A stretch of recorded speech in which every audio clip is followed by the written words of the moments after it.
Seed technology का next lecture है foundation and certified seed production of important pulses. महत्वपूर्ण दलहन फसलों का आधार व प्रमाणीकृत बीज उत्पादन। तो सबसे पहले कौन कौन सी पल्सेस या दलहन फसलें होती हैं। तो इसमें 5 मुख्य दलहन फसलों के बारे में हम लोग पढ़ेंगे। इसमें है चना जिसको ग्राम बोलते हैं, अरहर यानी पीजन पी, मूंग जिसको मूंग बीन भी बोल देते हैं, उड़द और मंसूर जिसको लेंटिल भी कहा जाता है। तो आधार व प्रमाणीकृत बीज उत्पादन या foundation and certified seed production की अगर अपने बात करें तो लेक्चर नंबर 4 में हमने सामान्य विधि या जनरल प्रोसीजर जो है आधार व प्रमाणीकृत बीज उत्पादन का यानी foundation and certified seed production का जो जनरल प्रोसेस है या सामान्य विधि है उसको प्रदर्शित किया है। तो जितनी भी दलहन फसलें हैं या पल्सेस हैं जितनी भी, उन सभी के लिए जितने भी स्टेप्स हमने यूज़ किए थे लेक्चर नंबर 4 में वो उसी प्रकार समान रहते हैं या सभी स्टेप्स जो हैं वो एक समान रहते हैं। लेकिन कुछ स्टेप्स के अंदर जो वेरिएशन है या परिवर्तन है वो देखने को मिलता है हमें, और उन्हीं वेरिएशंस को या परिवर्तनों को इस लेक्चर के अंदर प्रदर्शित किया गया है। जैसे सबसे पहले है पृथक्करण दूरी या आइसोलेशन डिस्टेंस। तो परागण का प्रतिशत क्या है, इस आधार पर जो पृथक्करण दूरी है या आइसोलेशन डिस्टेंस है वो परिवर्तित होती है। ठीक है, तो इसी आधार पर दलहन फसलों में भी जो पृथक्करण दूरी है या आइसोलेशन डिस्टेंस है वो चेंज हो सकती है या परिवर्तित हो सकती है। तो इसमें देख लेते हैं हम लोग। सबसे पहले जैसे ग्राम या चने की बात करें तो ये स्वपरागित या सेल्फ पॉलिनेटेड क्रॉप है। तो इसमें फाउंडेशन सीड प्रोडक्शन के लिए 10 मीटर और सर्टिफाइड सीड प्रोडक्शन के लिए 5 मीटर आइसोलेशन डिस्टेंस या पृथक्करण दूरी रखी जाती है।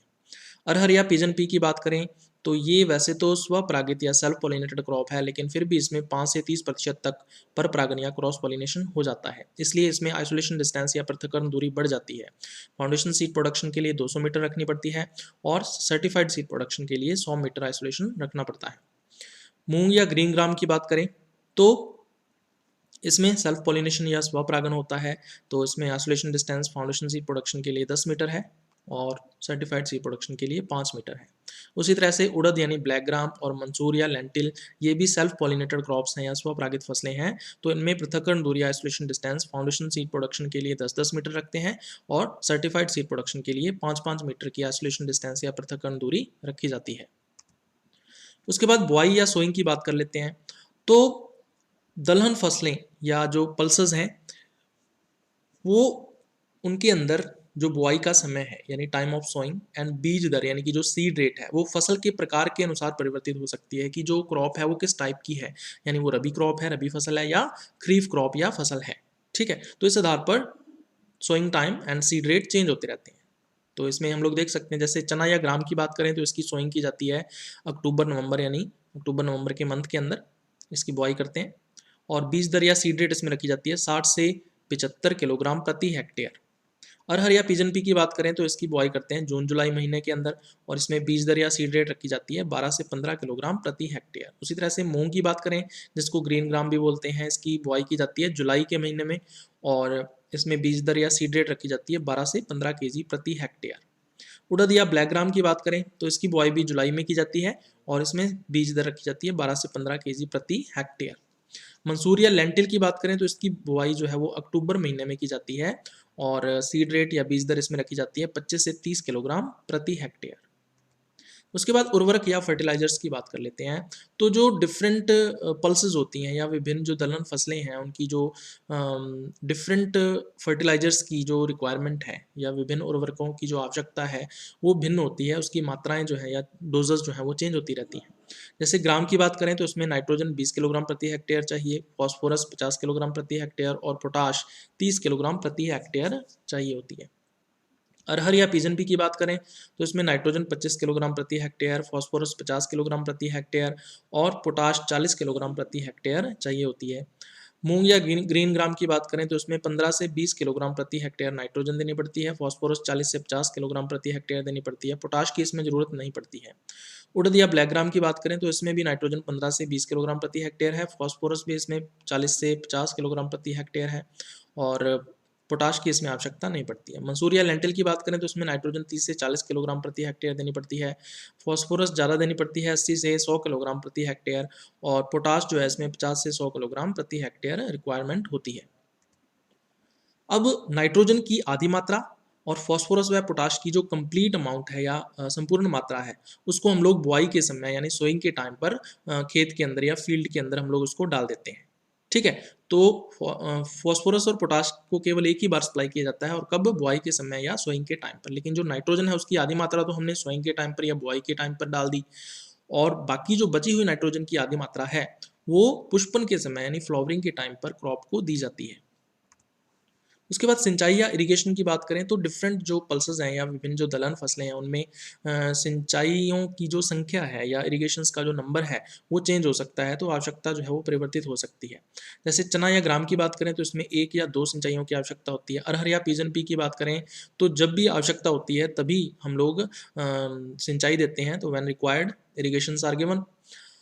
मूंग या ग्रीन ग्राम की बात करें तो इसमें 3 से 4 सिंचाइयों की आवश्यकता पड़ती है। उड़द या ब्लैक ग्राम में भी 3 से 4 सिंचाइयों की आवश्यकता पड़ती है। मंसूर या लेंटिल की बात करें तो इसमें 2 से 3 सिंचाइयों की आवश्यकता जो है वो रहती है। उसके बाद पादप सुरक्षा या प्लांट प्रोटेक्शन की बात करें तो इसको 3 टाइप्स में आगे डिवाइड किया जाता है। खरपतवार नियंत्रण जिसको वीड कंट्रोल बोलते हैं, रोग नियंत्रण जिसको डिजीज कंट्रोल बोलते हैं, और लास्ट में है कीट नियंत्रण जिसको इंसेक्ट कंट्रोल बोलते हैं। ठीक है, तो प्लांट प्रोटेक्शन बहुत जरूरी है, तभी हम लोग उपज जो है वो ज़्यादा से ज़्यादा ले सकते हैं और उच्च गुणवत्ता वाली ले सकते हैं। तो इनको एक एक करके हम लोग डिस्कस करते हैं अभी। खरपतवार नियंत्रण या वीड कंट्रोल की बात करें तो लगभग सभी पल्सेस के अंदर या जो दलहन फसलें हैं उनमें निराई गुड़ाई यानी होइंग एंड वीडिंग जो है ये करनी पड़ती है हमें। ठीक है, लेकिन उसके साथ साथ कुछ फसलों के अंदर और भी मेथड्स जो है वो हम लोग यूज़ कर सकते हैं। तो निराई गुड़ाई या होइंग एंड वीडिंग सभी पल्सेस के अंदर दलहन फसलों में हम लोग करते हैं, वीड कंट्रोल के लिए या खरपतवार नियंत्रण के लिए। इसके अलावा अरहर या पीजन पी के अंदर लासो का उपयोग किया जा सकता है। 3 किलोग्राम प्रति हेक्टेयर की मात्रा दी जाती है इसमें। मूंग या ग्रीन ग्राम के अंदर ट्रेफलैन का यूज़ किया जाता है 1 किलोग्राम, और उड़द या ब्लैक ग्राम के अंदर ट्रेफलैन का उपयोग किया जाता है 1 किलोग्राम। ठीक है, तो इसके अलावा होइंग एंड वीडिंग तो है ही, निराई गुड़ाई तो है ही। उसके बाद रोग नियंत्रण या डिजीज़ कंट्रोल की बात कर लेते हैं। तो अलग अलग जो दलहन फसलें हैं या पल्सेस हैं उनमें डिफरेंट टाइप के डिजीज़ या रोग जो हैं वो फैलते हैं, तो उनका नियंत्रण या कंट्रोल भी अलग अलग टाइप का है। जैसे ग्राम की बात करें तो इसमें विल्ट, ब्लाइट, स्टेम रॉट ये डिजीज़ देखने को मिलती हैं। तो इनके नियंत्रण के लिए या कंट्रोल के लिए हम लोग प्रॉपर अगर क्रॉप रोटेशन या सही फसल चक्र उपयोग करते हैं तो इनको नियंत्रित किया जा सकता है। अरहर या पीजन पी की बात करें तो इसमें विल्ट, लीफ स्पॉट और मोज़ेक रोग जो हैं वो कॉमन होते हैं।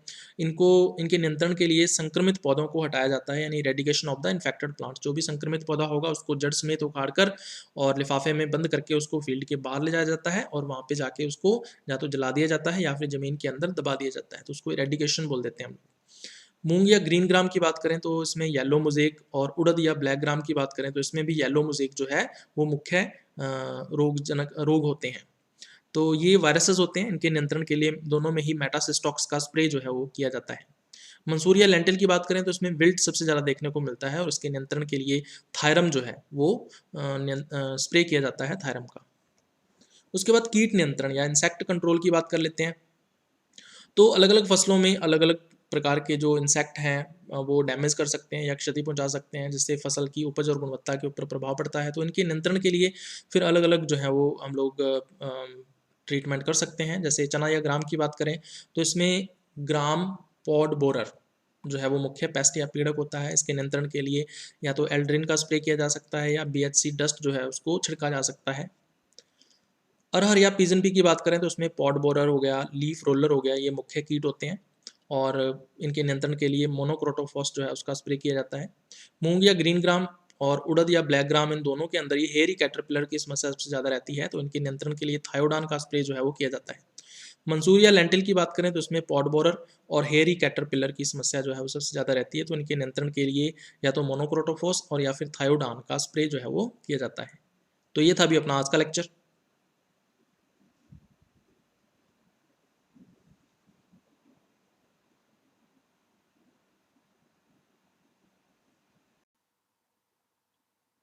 हेलो स्टूडेंट्स, अगर आप BSc एग्रीकल्चर के सभी सब्जेक्ट्स के हिंदी व इंग्लिश में नोट्स लिखित में चाहते हैं तो इसके लिए आपको एक वेबसाइट पर जाना होगा। इसके लिए आपको गूगल में सर्च करना होगा प्लांट ब्रीडिंग 2010, जिसमें कोई भी स्पेस आपको नहीं रखना है। तो हम लोग सर्च करते हैं। प्लांट ब्रीडिंग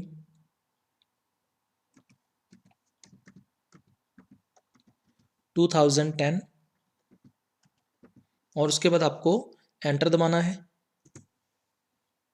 जैसे ही आप एंटर पर क्लिक करते हो तो आपको सबसे ऊपर की तरफ एक लिंक दिखाई देगा साइंस एंड एग्रीकल्चर बॉटनी के नाम से।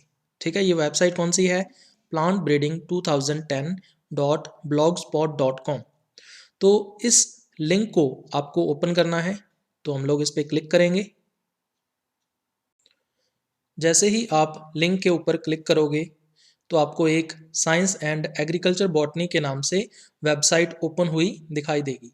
इसमें आपको लेफ्ट कॉर्नर पर साइड बार पर क्लिक करना है और जैसे ही साइड बार पर क्लिक करोगे तो आपको यहाँ पर अलग अलग सब्जेक्ट्स के जो लिंक्स हैं वो मिल जाएंगे और इसके साथ साथ जो ओल्ड पेपर्स के लिंक्स हैं वो भी आपको यहाँ पर आसानी से मिल जाएंगे, जिनके ऊपर क्लिक करके आप नोट्स तक पहुँच सकते हो। जो सब्जेक्ट्स यहाँ पर मेंशन नहीं हैं वो आने वाले टाइम में यहाँ पर ऐड कर दिए जाएंगे।